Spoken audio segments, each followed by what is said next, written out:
В детстве многих из нас пугали тюремным заключением. Замучившись унимать капризного ребенка, матери часто грозят малышу дядей полицейским, который отведет его в тюрьму. Попасть за решетку не хотел бы никто.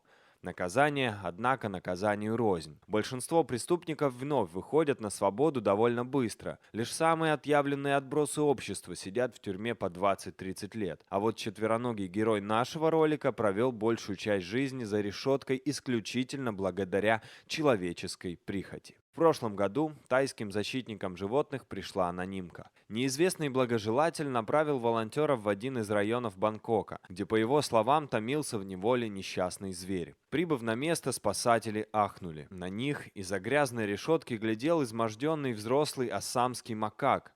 Как выяснилось позднее, бедолага носил имя Джо. К людям он попал в 1988 году, когда мать обезьяны застрелили браконьеры. До 1991 года примата держали в качестве домашнего питомца, но потом он подрос и перестал быть милым. Именно тогда несчастного макака запихнули в вонючую клетку. Целых 25 лет Джо провел, цепляясь за решетку лапами и глазея наружу. Дети развлекались, швыряя в его клетку мусор, а по ночам тут шастали крысы. Спасателям пришлось идти на поклон хозяину обезьяны, так как местные законы им тут были не помощниками. К счастью, людям удалось выкупить примата у жестокого владельца. Когда волонтеры вытаскивали Джо из клетки, то поразились слабости взрослого макака. Он почти не двигался, привыкнув за десятки лет сидеть, сжавшись в комок. Основатель общества защиты животных Таиланда говорил, что за все 17 лет своей работы в области не видел более жуткого случая. Четверть века несчастная обезьяна провела за решеткой в грязной вонючей клетке. Попав к спасателям, зверь начал потихоньку восстанавливаться. Он обожал плескаться в ванной, ел с отменным аппетитом, но на ноги встал далеко не сразу, слишком отощал и ослаб в заточении. Представители вида, к которому принадлежит Джо, живут в среднем около 35 лет. Волонтеры надеются, что спасенный ими бедолага успеет еще почувствовать вкус нормальной жизни. Страшно представить, что без вмешательства сердобольных добровольцев макак так бы и умер за решеткой, проведя все свои годы в одной и той же старой клетке.